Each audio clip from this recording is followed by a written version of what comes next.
සුබ දවසක් ඔබට. පළාත් පාලන මැතිවරණයක් ප්‍රකාශයට පත් වෙලා තියෙන කාලවකවානුවක පසුගියදා පාර්ලිමේන්තුවේදී මැතිවරණ හා සම්බන්ධ විශේෂිත පනතක් සම්මත වුණා. එම පනතේ විශේෂිත කාරණා පිළිබඳව මම අද සාකච්ඡා කරන්න බලාපොරොත්තු වුණා. 2023 අංක 3 දරන මැතිවරණ වියදම් නියාමනය කිරීමේ පනත.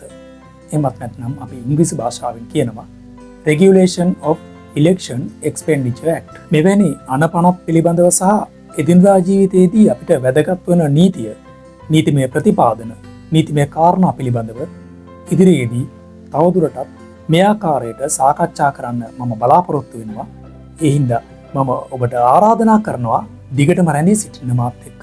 මොකද නීතිය කියලා කියන්නේ අපි පුරවැසියන් වශයෙන් හැමෝම දැනගත යුතු සහ උනන්දු විය යුතු විෂයක් නිසා.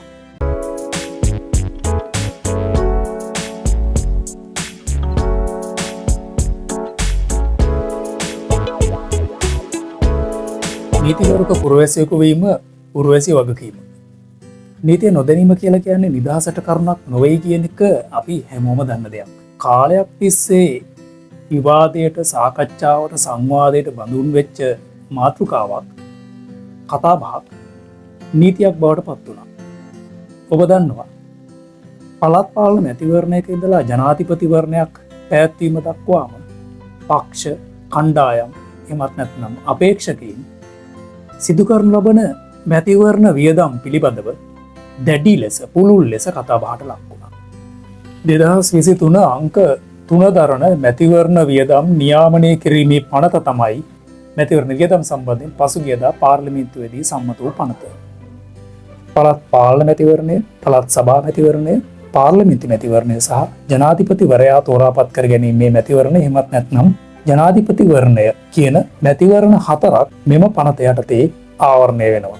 මේ පනතේ 3 වන වගන්තිය විශේෂිතයි. මොකද මේ පනතේ වැදගත්ම දේ තමයි මැතිවරණය සඳහා වන වියදම්.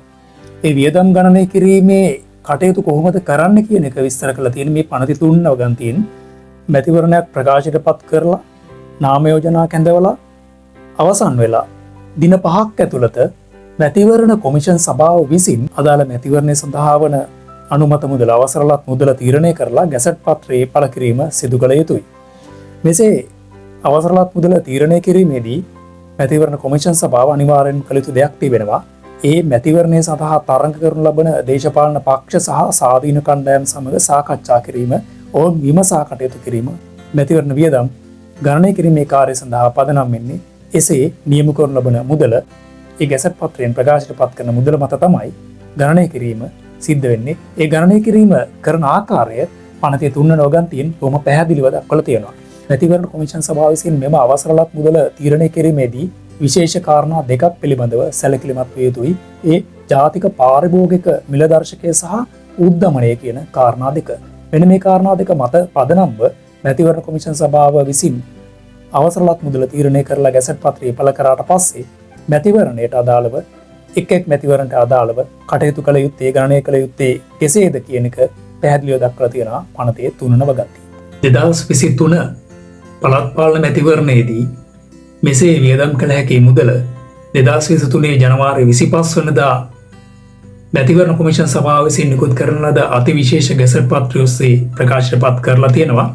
මෙහිදී ප්‍රකාශයට පත් කෙරෙන්නේ එක් අපේක්ෂකයෙකු විසින් තමන්ගේ මැතිවරණ කොට්ටාශයේ එක් ඡන්ද හිමියෙකු වෙනුවෙන් දැරිය හැකි උපරිම මුදල යම්කිසි මුදලක් තීරණය කරලා තියෙනවා. ඒක මෙවර රුපියල් 20ක් ලෙස දක්වලා තියෙනවා. ඒ ගැසට් පත්‍රයේ ඒක ප්‍රකාශයට පත් කරලා තියෙනවා. මෙම මුදල මත පදනම්ම තමයි තීරණය වෙන්නේ පළාත් පාලන මැතිවරණයේ 2023 සඳහා. එතකොට අවසරලත් මුදල, උපරිම මුදල තීරණය කරන්නේ මෙන්න මෙහිමයි. මුලින්ම අවසරලත් මුදල රුපියල් 20 නම් 20 වැඩි කරනවා තමන්ගේ පළාත් පාලන ආයතනයේ ඡන්ද කොට්ටාශයේ ලියාපදිංචි මුළු ඡන්දදායකයින් සංඛ්‍යාවෙන්. එතකොට පළාත් පාලන ආයතනයකදී අවසරලත් මුදල ගුණ කිරීම තමන්ගේ ඡන්ද කොට්ටාශයේ සිටින ලියාපදිංචි මුළු ඡන්දදායකයින් සංඛ්‍යාව. ඒ ආකාරයට පළාත් සභා මැතිවරණයකදී තමන් තරඟ කරන පරිපාලන දිස්ත්‍රික්කයේ ලියාපදිංචි මුළු ඡන්දදායකයින් සංඛ්‍යාවෙන් අර අවසරලත් මුදල ගුණ කරනවා. එහෙම නැත්නම් අවසරලත් මුදල ගුණ කිරීම Taman තරඟ කරන පරිපාලන දිස්ත්‍රික්කයේ ලියාපදිංචි මුළු ඡන්දදායකයින් සංඛ්‍යාව. නැවතත් පාර්ලිමේන්තු මැතිවරණයකදී ඒක වෙනස් වෙනවා. අර අවසරලත් මුදල ගුණ කිරීම පරිපාලන දිස්ත්‍රික්කයට මදාළ වෙන්නේ නැහැ.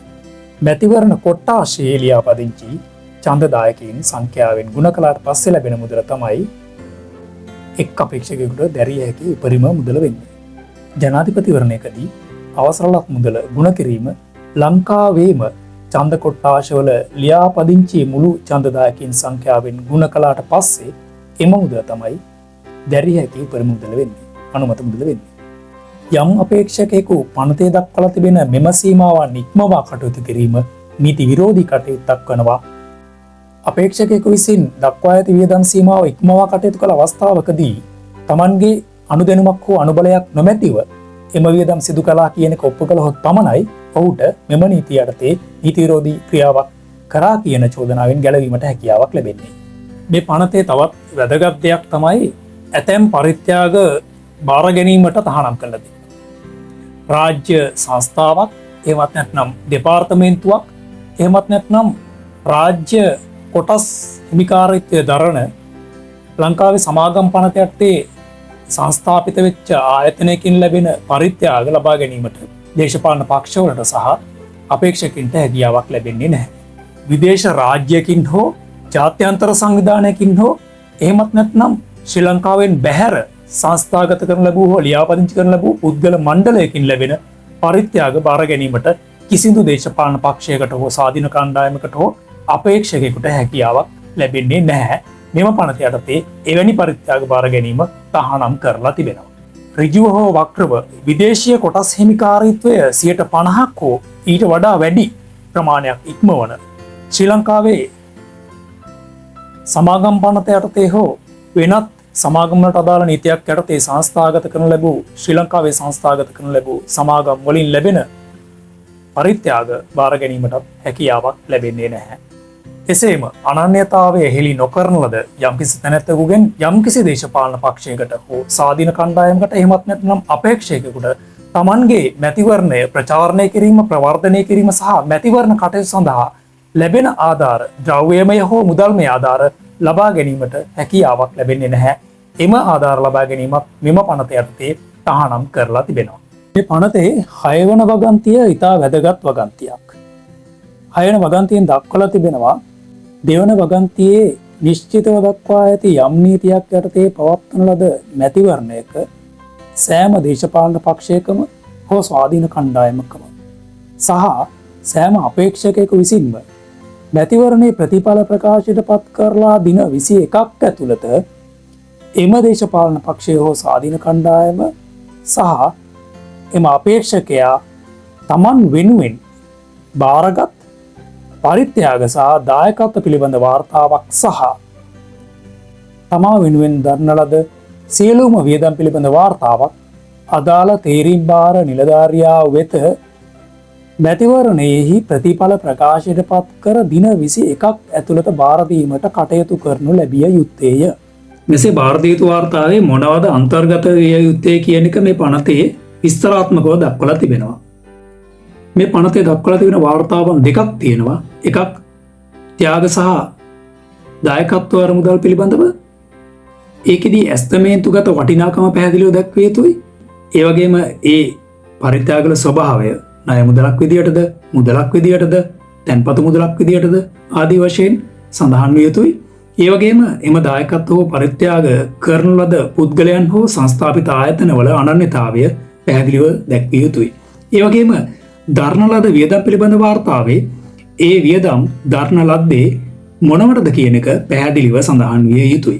පෝස්ටර් වලටද, දජ වලටද, පත්‍රිකා වලටද, එළඳ දැන්වීම් වලටද, පුවත්පත් දැන්වීම් වලටද, ඒ ආකාරයට ප්‍රචාරණය කරන ලද වියදම්, ඒ වගේම ඉන්ධන සඳහා කරන ලද වියදම්, ඒ වගේම සංග්‍රහ වියදම්, ඒ සියලුම වියදම් මෙම වාර්තාවේ දැක්විය යුතුයි.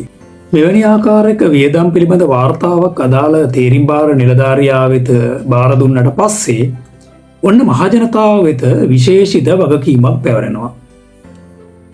පනතේ 7 වන වගන්තිය යටතේ දක්වලා තිබෙනවා අදාළ දේශපාලන පක්ෂයේ ස්වාධීන කණ්ඩායම හෝ අපේක්ෂකයන් විසින් වියදම් පිළිබඳ වාර්තා තේරීම් බාර නිලධාරීන් වෙත බාර දුන්නට පස්සේ තේරීම් බාර නිලධාරීන් විසින් එම වාර්තාවන් මහජනතාව වෙත පරීක්ෂා කිරීම සඳහා දිනයක් වේලාවක් ස්ථානයක් ප්‍රකාශයට පත් කර සිංහල ඉංග්‍රීසි හෝ දෙමළ කියන මාධ්‍ය තුනෙන් ප්‍රකාශයට පුවත්පත් දැන්වීමක් පළ කරලා මහජනතාවට ප්‍රසිද්ධිය කියන්න ඕන මෙන්න දේශපාලන පක්ෂවල වියදම් පිළිබඳ වාර්තා අපිට ලැබිලා තියෙනවා ඔයාලට පුළුවන් මෙන්න මේ දිනේ මෙන්න මේ ස්ථානයට මෙන්න මේ වේලාවට ඇවිල්ලා පරීක්ෂා කරලා බලන්න කියලා. යම්කිසි පුද්ගලයෙකුට උවමනාවක් තිබෙනවා නම් ඒ අදාළ වියදම් පිළිබඳව යම්කිසි දේශපාලන පක්ෂයක හෝ අපේක්ෂකයෙකුගේ වියදම් පිළිබඳ පිටපතක් ලබා ගන්න ඔහුට අදාළ මුදල් ගෙවලා එම පිටපත ලබා ගැනීමට හැකියාව තිබෙනවා. ඒ අවස්ථාව තේරීම් බාර නිලධාරීන් විසින් අදාළ පුද්ගලයෙකුට හෝ පුද්ගල කණ්ඩායමකට හෝ දේශපාලන පක්ෂයකට අවස්ථාව ලබා දීමට සිද්ධ වෙනවා.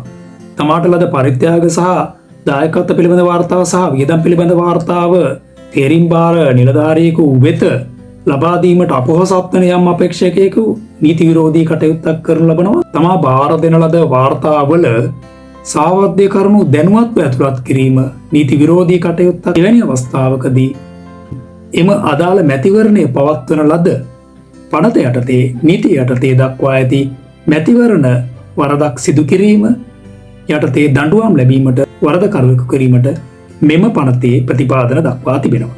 ඉතින් ඔන්න ඔය ආකාරයට තමයි මැතිවරණ වියදම් නියාමනය කිරීමේ පනතේ ප්‍රතිපාදන දක්වලා තිබෙන්නේ. මේ ප්‍රතිපාදන වල වැදගත්කම තමයි කලින් කලා වගේ වියදම් කරලා නිකන් ඉන්න බෑ. සෑම දේශපාලන පක්ෂයක්ම ස්වාධීන කණ්ඩායමක්ම අපේක්ෂකයෙකුම මැතිවරණය ප්‍රකාශයට පත් කරලා දින 21ක් ඇතුළත තබා වාර්තාවක් තේරීම් බාර නිලධාරියට ලබා දෙන්න ඕනේ. එසේ ලබා දුන් වාර්තාව පරීක්ෂා කිරීමට ඕනෑම පුද්ගලයෙකුට හැකියාව පවතිනවා. ඉතින් එතැන් සිට ඔහු එම වාර්තාවේ අන්තර්ගත කරන ලද කරුණු කාරණා සම්බන්ධයෙන් වගකීමකට බැඳෙනවා. එහි සාවද්‍යතාවය ඔප්පුනොත් ඔහුට තමා දිනාගත් ආසනය දිනාගත් මන්ත්‍රී ධූරය අහිමි වීමේ අවදානමක් තිබෙනවා. ඒ හින්දා මහජනතාව වශයෙන් මෙම නෛතික කාරණා පිළිබඳ දැනුවත් වීම ඉතා වැදගත්. එම නෛතික කාරණා ඔස්සේ තමාට හිමි වී ඇති පුද්ගල වගකීම පුරවැසි වගකීම ඉටු කිරීමට සෑම පුද්ගලයෙකුටම හැකියාව තිබෙනවා. වඩාත් සාධාරණ පුද්ගලයා මන්ත්‍රීවරයෙකු ලෙස පත් කිරීමට තවත් අවස්ථාවක් මේ පනත යටතේ ලංකාවේ පුරවැසියන්ට හිමි වී තිබෙනවා. යම්කිසි අපේක්ෂකයෙකු තමන්ගේ මැතිවරණ ප්‍රවර්ධනය කිරීම හා ඒ අරමුණ වෙනුවෙන් කරන ලද වියදම් සම්බන්ධව කිසියම් හෝ අක්‍රමිකතාවයක් සිදු කර බවට යම්කිසි පුද්ගලයෙකුට සාධාරණ සැකයක් ඇතිවන්නේ නම් අදාළ වියදම් පිළිබඳව වාර්තා පරීක්ෂා කරලා බලලා ඔහුට විරුද්ධව කටයුතු කිරීමට මේ පනත යටතේ ප්‍රතිපාදන තිබෙනවා. ඕනෑම පුද්ගලයෙකුට මේ පනත යටතේ ප්‍රතිපාදන සපයා තිබෙනවා. ක්‍රියාත්මක වෙලා තමාට සැකයක් පවතින අපහැදිලිතාවයක් පවතින යම් අපේක්ෂකගේ වියදම් සම්බන්ධව පරීක්ෂා කිරීමට කටයුතු කිරීම මැතිවරණ නීති උල්ලංඝනය කිරීම කියන වරද සම්බන්ධයෙන් එක් මැතිවරණයන් පැවැත්වීම සඳහා නිශ්චිතව දක්වලා ඇති නීතිවල එම වරද සිදු කිරීම එම අදාළ ප්‍රතිපාදනයන් උල්ලංඝනය කිරීම කියන කාරණය සම්බන්ධව දණ්ඩනයන් නිශ්චිතව දක්වලා තිබෙනවා. ඒ අනුව තමා දිනාගත් මන්ත්‍රී ධුරය අහිමි වීමේ හැකියාව පවතිනවා වගේම අධිකරණයේ නඩු කටයුත්තකින් පසුව දඩයකට යටත් කිරීමේ හැකියාව, සිර දඬුවමකට යටත් කිරීමේ හැකියාව, එහෙමත් නැත්නම් මේ ආකාරයේ දණ්ඩනයන් දෙකටම යටත් කිරීමේ හැකියාව හෝ යම්කිසි කාලයකට මැතිවරණයක් සඳහා තරඟ කිරීමට නොහැකි තත්ත්වයට පත් කිරීම අශක්්‍යතාවයකට පත් කිරීමට හැකියාව පවතිනවා, ප්‍රතිපාදන පවතිනවා. ඒ අනුව ඔබ ඡන්ද අපේක්ෂකයෙකු නම් විශේෂයෙන්ම මෙවැනි මැතිවරණ නීති පිළිබඳව උනන්දුවෙන් කටයුතු කළ යුතුයි, අවබෝධයෙන් කටයුතු කළ යුතුයි. ඒ වගේම ඔබ පුරවැසියෙකු වශයෙන්, ඡන්ද දායකයෙකු වශයෙන් මෙවැනි අනපනත් පිළිබඳව දැනුවත් වීම වැදගත් වෙනවා. එම නිසා අපේ ජීවිතයට වැදගත් වන්නා වූ මෙවැනි අනතක ප්‍රතිපාදනයන් පිළිබඳව දැනුවත් කිරීමේ බලාපොරොත්තුවෙන් මා සමුගන්නවා. ඔබට ආරාධනා කරනවා දිගටම රැඳී සිටින්න කියලා. ආයුබෝවන්.